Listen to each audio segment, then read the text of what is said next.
understanding mindsets is a really important piece of telling narratives and talking to people to make sure that you can lead with empathy, that you can lead with really the things that ultimately they can control.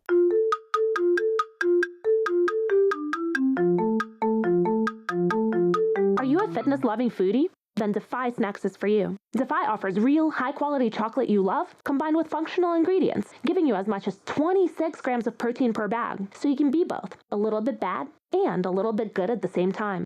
As a female-owned brand, Defy dedicates a portion of its profits to other women-owned businesses. Currently sold in the US, you can find us on defy.snacks.com and follow us on social at Defy Snacks.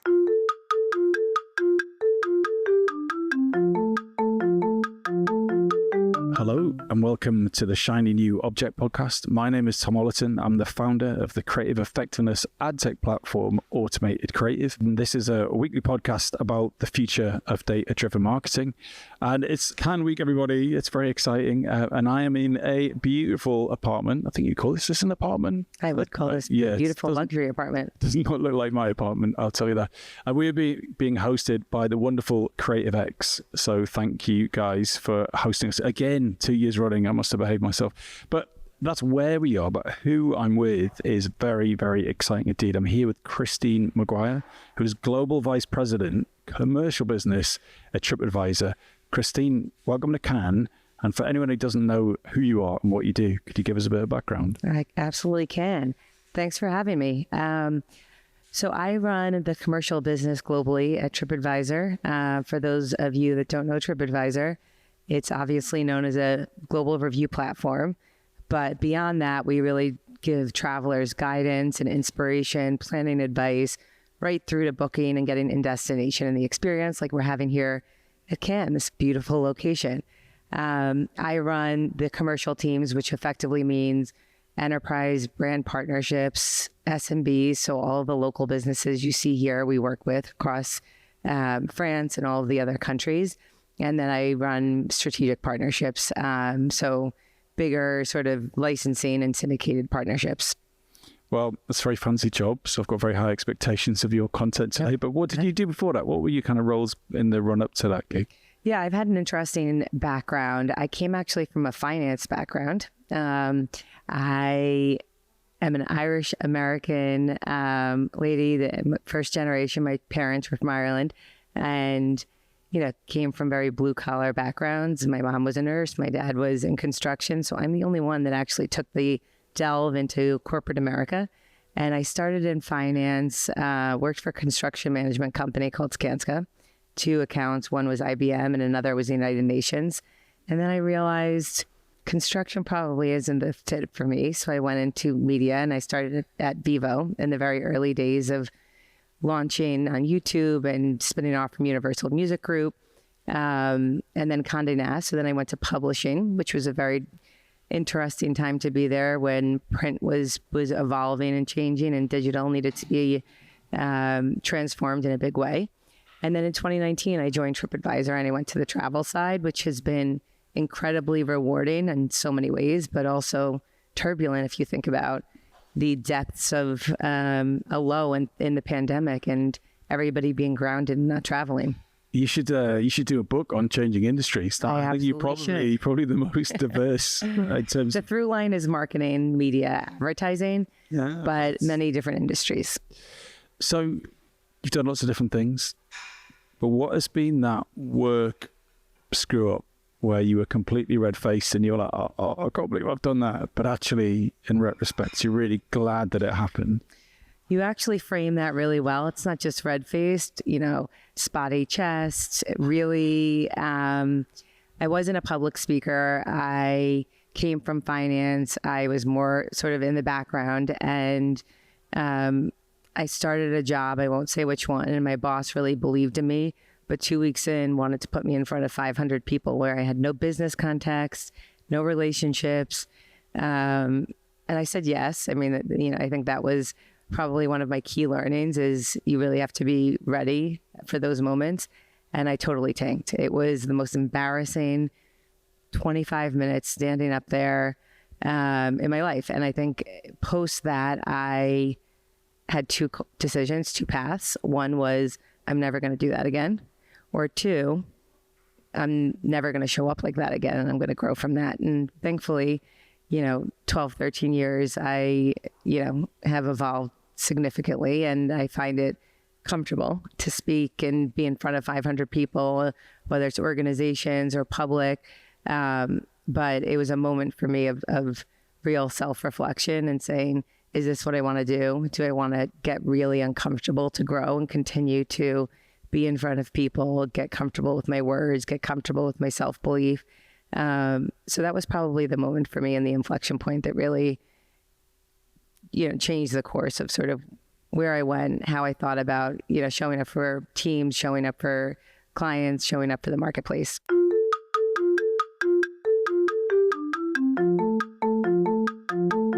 So if you're going to go back in time and help you prep for that first talk, and you just had 30 seconds with you, what would you say? Well, twofold. One, I think I would wait 3 months until you really had a lot of listening and tours and understanding of the business to really make sure that from a pure business side that you were prepared to get up there and speak. But two, I think I would give myself sort of the grace that I know had I given myself that 3 months, that I really know the material, that I really understand the business, that I have self-confidence and self-belief in talking about those things. So, I've never put myself in that situation again. I never was as bad as that is again. But it also was a journey. You progressively get better in places that you put yourself, in uncomfortable first situations. So, I think continuing to work to get better and look at yourself retrospectively, introspectively, I think is a really important thing. So moving on to a very specific bit of advice, what advice would you give to a data-driven marketer to become better at their job? So what is that bit of silver bullet advice you find giving to your teams when it comes to data and creativity and data-driven marketing? What is that golden nugget of wisdom that you find yourself sharing? Yeah, I do think no matter what industry you're in, no matter what function you're in, you're always marketing. Whether you're marketing to your teams, you're marketing to your clients, you're marketing to the CFO and the CEO and the board. You're telling stories, you're telling narratives. I think understanding mindsets is a really important piece of telling narratives and talking to people. I've had organizations over the last 10, 15 years that have been in very different places in their personal lives, in their professional lives. I think COVID was obviously a huge part for everyone where, it was a moment of uncertainty. We have gone through a lot of change, a CEO change at Tripadvisor. We're a public company. We've gone through, lots of business changes. And I think really meeting people where they are and understanding the mindset that they're in to make sure that you can lead with empathy, that you can lead with the things that ultimately they can control, makes the strongest organizations, makes the strongest output. So I would say always understanding mindsets of your team, your partners, your stakeholders internally is a really important part to being successful.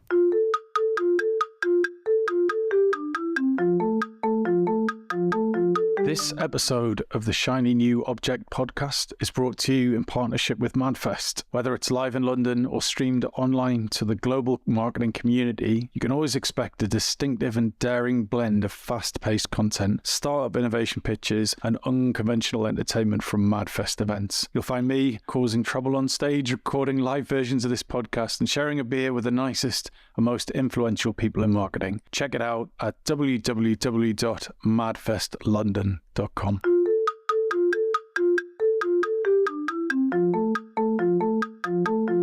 we're going to move on now to your shiny new object, which we've never had before. So I'm excited to talk about this. And your shiny new object is stillness is productive, which I still think sounds like a song title. But, what is stillness is productive? What do you mean by that? And why is it your shiny new object? Yeah, I would say rest is productive. And I would say stillness is clarity.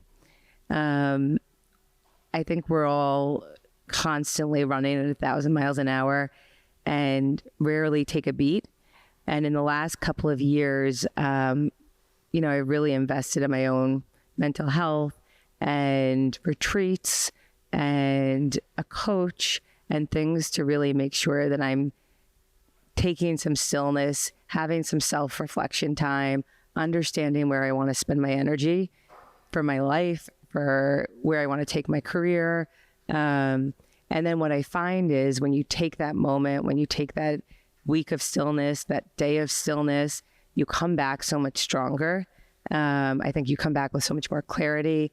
I think you come back with a level of insight that you wouldn't otherwise have when you're running at a speed that you don't actually get the time to sort of process, think, and have creativity, both for, sort of where you want to take your life and your career, but also, where you want to spend your really valuable finite energy. So I agree with you, and that's beautiful to hear, but you need to coach me now. How do I do that, right? I run a business, I do this, a bunch of other different things, and I totally buy into stillness. I've flirted with meditation on and off over the years. I meditated this morning on the beach. Oh. Yeah, that was a bit of an Instagram moment. But how do you do that? Like when the brown stuff is hitting the fan and you've got team coming to you with needs and problems, and you've got opportunities arriving as well from different clients, and what it needs is your full attention, and even you at 25% is better than nothing. How do you carve out that time? Because you must manage a large team and have people from all over the world demanding your attention, your time. How do you do it? How do you know when to stop? I think it's very different and individual to each person. So I had to find what was right for me. I've tried meditation a ton. I just came back from a retreat where there was meditation every morning, and it was great for that week, but I find it very hard to do when I'm at home. For me, I love to take calls as I'm walking, and I find that my mental energy really gets bolstered through exercise. I absolutely love saunas and cold plunges. I know it's a trend, but I really believe in it, and I feel like a totally different, revived person when I leave. So on that, I had a mad one the other day. So I got this email saying, "Do you want to come to an AI creativity networking?" I'm like, "Yeah, okay." In a sauna. So shout out to the guys at AI Cat who organised that. It was 25 people, and it was like a 60-person sauna in Canary Wharf. What's it called? Arc or something. And it had a 1-degree plunge pool, and you had to stay in for 2 minutes. And the ferocity of the discussion after that was incredible, because we'd all been through this trauma of sorts together.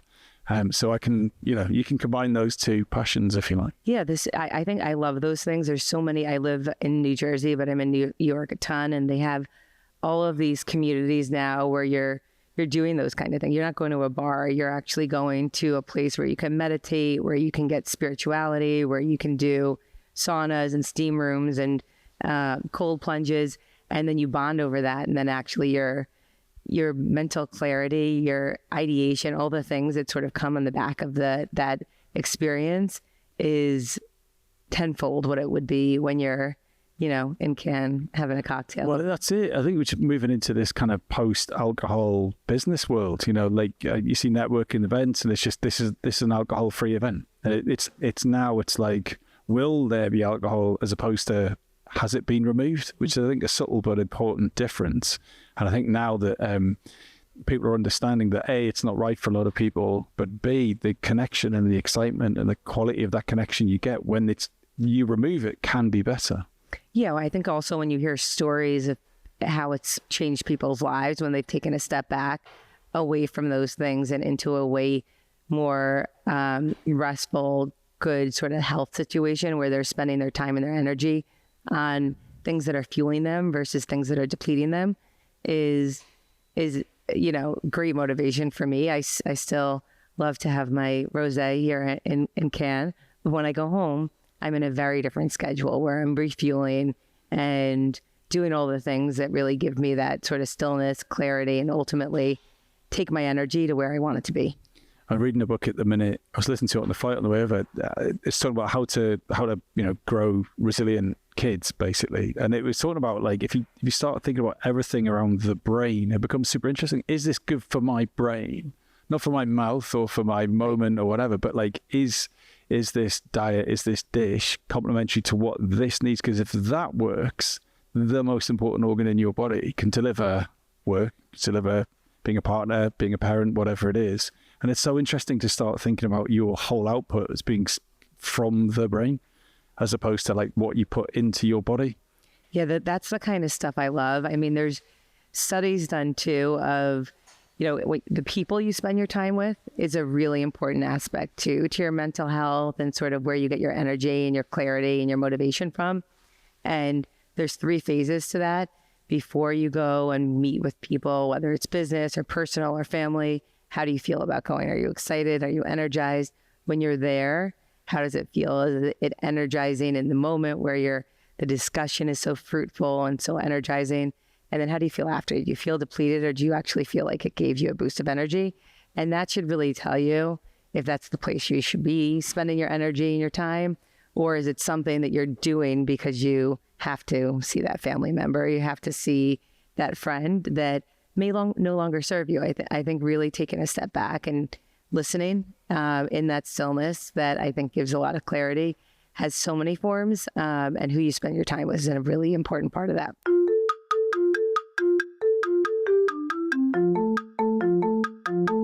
So practically, how do you incentivize your team to take those moments of stillness? So many ways. I mean, I make sure when people take their time for, long haul trips, family things, paternity leave, maternity leave, whatever it is, that they really have that space and that clarity to be able to unplug and enjoy those beauties in life that, the work will always be there. The advertising industry is not saving lives. So, I'm constantly sort of preaching to the team, but I think more so than anything, I'm telling them about myself. I'm opening up and being vulnerable about my own experiences, and then give them the permission to make sure that they're doing it as well. I also like to create the most healthy work environment possible, where they're working as a unit. They're leaning on each other. The collective is better than the individual efforts. And I'm constantly listening, I'm constantly learning, and I'm constantly evolving the way that we think about the culture and what the needs are, and how the business is evolving, how people are evolving, and what the needs are to continue to make it a healthy, thriving, and growing personal and professional. Whenever anyone joins Automated Creative, we're always like, look, you got to put your family first. If you're worrying about your partner, your kid, your dog, whatever it is, like, you need to get that done, because you take care of the important stuff, and then we get all of you. But we've started doing finishing early on a Friday, and we don't take meetings on a Friday as well, which is really nice. So it's like that day has not stillness. Obviously, everyone's working, but it's a different kind of energy. You don't need to kind of bring that kind of performance version of yourself to calls and meetings and so on. I think that's been really beneficial for us. Yeah, I think those days are really important, because it allows you to also get things done that you need to get done without the burden of meetings, and actually enter the weekend with a fresh head, knowing that you've got through your list, knowing that you've sort of got through the week at the very end, not being on a high of sort of 10 meetings right into the weekend. So I think there's a lot of those practices. We've definitely done that at Tripadvisor within different groups. I think when we do it at the corporate level, it's the most effective, because then there's absolutely no meetings. And it's not just sort of within one group or organization. So one thing, we've never tried it, what I love is the idea of doing a 10 a.m. start on a Monday. Just acknowledges that you've had a weekend, and you're like, okay, well, just like, we get ease into the week, as opposed to like, we've got a big call at 9 a.m. on Monday. But, one could dream. Yeah, I run a global organization, so it's very hard time zone wise to organize those things. Very frequently, I'm on 7 a.m. calls with London or Singapore at night, so it's harder to do when you're not US based, but I like that practice as well. One day. Well, look, we're at the end of the podcast now. Thank you. I feel we could chat about this all morning, but if someone wants to get in touch with you to talk about stillness or anything else we've talked about, where's a good place? But crucially, what makes a message that you will reply to? It's a great question. So LinkedIn, Instagram, at Christine Maguire, lots of ways, and I'm very passionate to talk about it and share my own experience, but also get other people's perspectives on what's working for them. I think the main thing that typically I love to mentor and provide guidance and advice to people. So honestly, it's typically if somebody needs something and they're reaching out and they feel like I could be a helpful voice, hand, ear for them. That's typically when I respond. I've actually had people send me notes that they wanted to talk to me, post an article that I had posted on LinkedIn about an experience that I had 2 years ago going on a retreat, and then they flipped it into business. So it was their way to sort of get me to answer a business call, a sales call, wanted a vendor. But I really believe in sort of paying it forward and helping share my experience to fuel other people. What a beautiful way to end it. Thank you so much. Thank you.